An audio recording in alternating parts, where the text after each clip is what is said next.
Hello दोस्तों, स्वागत है आप लोगों का मेरे इस YouTube चैनल में जेईई नीट वॉरियर्स। ये हम लोगों का वेक्टर का 4th वीडियो है। यहाँ पर हम लोग आज के दिन वेक्टर रिजोल्यूशन पढ़ने वाले हैं। इसके पिछले वीडियोस में हम लोगों ने मैग्नीट्यूड और डायरेक्शन क्या होता है वेक्टर का वो सब, एडिशन और सब्सट्रैक्शन पहले ही कवर कर चुके हैं। यहाँ पर रिजोल्यूशन पढ़ेंगे, तो चलिए शुरू करते हैं।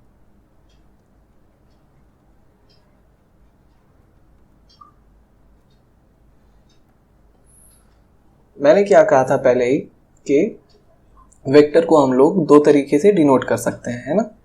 पहला होता है डायरेक्शन मैग्नीट्यूड और एक होता है यूनिट वेक्टर फॉर्मेट आई कैप जे कैप के कैप के टर्म्स में। तो ये जो रिजोल्यूशन है ये कुछ और नहीं बल्कि डायरेक्शन और मैग्नीट्यूड वाले फॉर्म को आई कैप जे कैप फॉर्म में अगर कन्वर्ट किया जाए तो उसको हम लोग रिजोल्यूशन कहेंगे। यानी कि ये अगर एक वेक्टर है तो ये देखिए, ये तो ना ही आई कैप में है ना ही जे कैप में है, लेकिन इसको हम लोग तोड़ सकते हैं और ये कह सकते हैं कि इसका कुछ पार्ट आई कैप के ऊपर है यानी कि आई कैप में है और कुछ पार्ट जे कैप में है। कैसे तोड़ सकते हैं? आप लोगों को याद होगा कि जब हम लोग वेक्टर एडिशन सीख रहे थे तो मान लीजिए अगर इस टाइप का कोई वेक्टर है जिसको हम लोग को ऐड करना है तो हम लोग क्या करते हैं, पहले टेल को ज्वाइन कर लेते हैं, उसके बाद पैरेललोग्राम कंप्लीट करते हैं और फिर ऑपोजिट वर्टेक्स को जोड़ देते हैं। तो अब क्या करना है रिजोल्यूशन में कि ये जो वेक्टर है इसको हम लोगों को तोड़ना है, इसमें और इसमें। तो ये जो टूटेगा ये कैसे टूटेगा वो देख लीजिए। इसको हम लोग वैसे ही एक पैरेललोग्राम बनाएंगे। आपको पता होना चाहिए कि रेक्टेंगल और स्क्वायर भी एक पैरेललोग्राम ही होता है। तो यहाँ पर से हम लोग एक पैरेललोग्राम बनाए और यहाँ से यहाँ तक का जो पार्ट हो गया वो हो गया एक्स एक्सिस में और यहाँ से यहाँ जो पार्ट हो गया ये हो गया वाई एक्सिस में। तो हम लोग ये कह सकते हैं कि ये जो इनिशियल वेक्टर पहले जो था ये कुछ और नहीं बल्कि ये वेक्टर और ये वेक्टर को ऐड करके हम लोग को मिला। तो इसी वेक्टर को हम लोग तोड़ेंगे इसमें और उसी को हम लोग कहेंगे रिजोल्यूशन। तो वेक्टर रिजोल्यूशन हम लोग करते क्यों हैं उसको समझ लेते हैं। It makes everything simple. एक एग्जांपल से समझाता हूं। मान लीजिए कि यहां पर एक बॉडी रखा हुआ है, इस पर एक फोर्स लग रहा है यहाँ पे 5 न्यूटन का, एक फोर्स नीचे लग रहा है 7 न्यूटन का, एक फोर्स यहाँ लग रहा है 10 न्यूटन का और एक फोर्स ऊपर लग रहा है 2 न्यूटन का और एक फोर्स ऐसे लग रहा है 60 डिग्रीज पर जो कि है 12 न्यूटन्स का। इसको अगर हम लोग ऐड करेंगे तो हम लोग को पता है ये सारा 90 डिग्री है। तो हम लोग कैसे ऐड करेंगे इसको? एक एक वेक्टर को पकड़ेंगे, इसको और इसको यूज करेंगे, एक वेक्टर यहाँ पे निकालेंगे, है ना। ये पैरेललोग्राम लॉ से एक ये चीज खत्म होगा।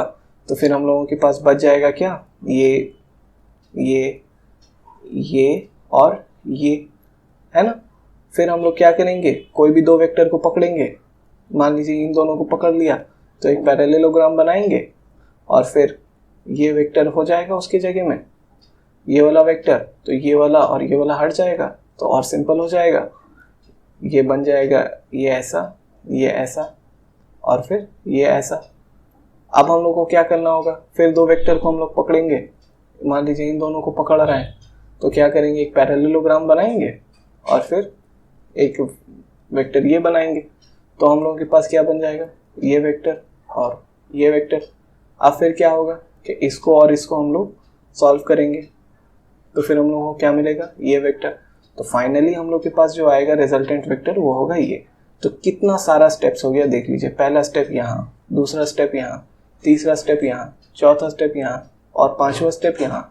एक सिंपल सा वेक्टर एडिशन के लिए हम लोगों को 5 अलग अलग स्टेप्स को फॉलो करने पड़ा और वो भी करना पड़ा प्लस कैलकुलेशन कैसे करेंगे, कैलकुलेशन वैसे ही करेंगे कि पहले हम लोग मैग्नीट्यूड निकालेंगे, vector A plus vector B is equal to वही root over A square plus B square plus 2ab cos theta करके हम लोग पहले मैग्नीट्यूड निकालेंगे उसका और फिर हम लोग फिर उसका डायरेक्शन भी निकालेंगे, थीटा निकालेंगे, तब जाकर के हम लोगों का एक वेक्टर निकलेगा। यानी कि ये सिंपल सा क्वेश्चन को सॉल्व करने के चक्कर में हम लोगों का कुछ नहीं तो 30 मिनट्स लग जाएगा।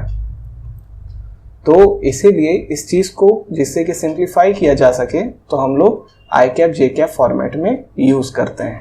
तो आई कैप जे कैप फॉर्मेट में यूज कैसे करेंगे, उसके लिए कोई वेक्टर अगर x के डायरेक्शन में है तो उसको हम लोग डायरेक्टली लिख देंगे 5 आई कैप, जितना उसका मैग्नीट्यूड होगा उतना आई कैप। और अगर कोई y के डायरेक्शन में है तो जितना उसका मैग्नीट्यूड होगा उतना j कैप। कोई z पॉजिटिव z के डायरेक्शन में है तो जितना उसका मैग्नीट्यूड होगा उतना k कैप। और जो i कैप j कैप और k कैप में नहीं होगा उसको हम लोग i cap j cap k cap के टर्म्स में तोड़कर लिख लेंगे। तोड़ेंगे कैसे, तोड़ना ही को कहते हैं रिजोल्यूशन। और मैंने कैसे तोड़ा जाता है वो पहले ही बता दिया है, तो अब कैसे तोड़ेंगे वो देख लेते हैं। पहले चलिए इसको भी ले ही लिया जाए कि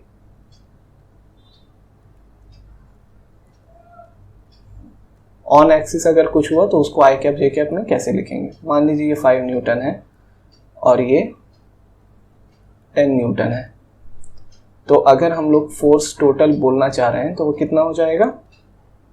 अगर आई कैप जे कैप में लिखेंगे तो 5 आई कैप प्लस 10 जे कैप।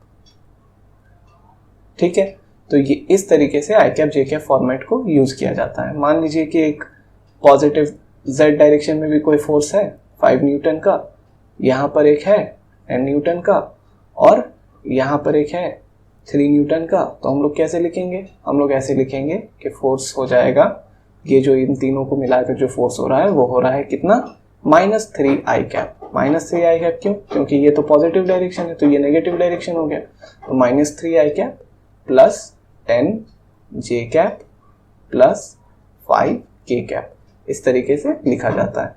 और जो इस टाइप का होगा यानी कि दो एक्सिस के बीच में होगा उसको हम लोग को तोड़ देना होगा। ये 5 न्यूटन दो एक्सिस के बीच में नहीं है, ये खुद एक एक्सिस है z एक्सिस, क्योंकि 3D में है तो इसलिए हम लोग नहीं दिखा पा रहे हैं। तो ये समझ लीजिए कि पॉजिटिव z एक्सिस की तरफ है। पॉजिटिव z एक्सिस वही है जो कि ये ओरिजिन से शुरू होकर के स्क्रीन से बाहर निकल रहा है और आपकी तरफ आ रहा है। तो चलिए तोड़ा कैसे जाता है उसको पढ़ लेते हैं।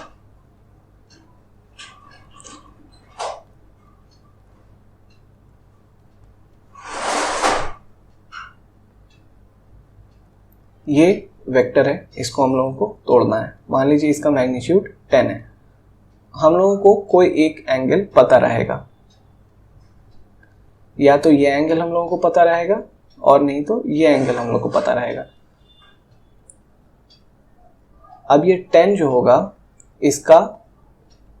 इसको तोड़ने के बाद x और y में जो इसका पार्ट आएगा उसको हम लोग कहेंगे कंपोनेंट्स। ठीक है, यहां पे हम लोग कंपोनेंट को c से डिनोट कर रहे हैं। तो ये 10 का जो x कंपोनेंट आएगा वो क्या होगा, 10 cos थीटा हो जाएगा। cos थीटा क्यों होगा, cos हम लोग तब यूज करेंगे जब होगा सेम साइड। सेम साइड मतलब क्या, मतलब ये कि क्योंकि 10 का हम लोग निकाल रहे हैं x पे और थीटा सेम डायरेक्शन में दिया हुआ है, यानी कि 10 और x के डायरेक्ट बीच में थीटा दिया हुआ है, तो ये हम लोग इसको सेम साइड कहेंगे और इसीलिए हम लोग यहाँ पर cos थीटा लेंगे। और इसका दो पार्ट में टूटेगा, ये तो एक x में टूटेगा और एक y में टूटेगा।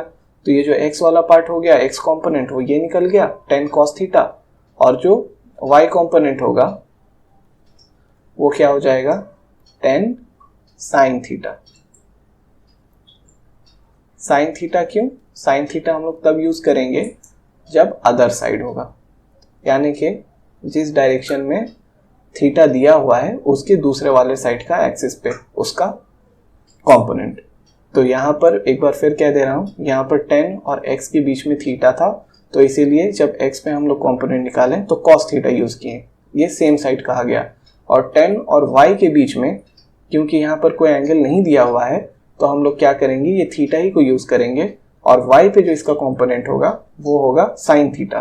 साइन थीटा, क्योंकि ये अब y को हम लोग अदर साइड कह रहे हैं, तो ऐसे हम लोग रिजोल्यूशन करेंगे। तो ये जो फोर्स बन गया, ये फोर्स या जो कोई भी आपका टूट करके जो वेक्टर बना, इसको हम लोग क्या कहेंगे, 10 cos थीटा आई कैप प्लस 10 साइन थीटा जे कैप।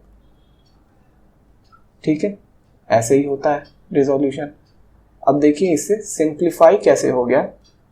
वो वाला क्वेश्चन जो था फ्री बॉडी डायग्राम वाला, मतलब वो जो ब्लॉक वाला था, वो कितना सिंप्लीफाई हो जाएगा अब वो देख लेते हैं हम लोग।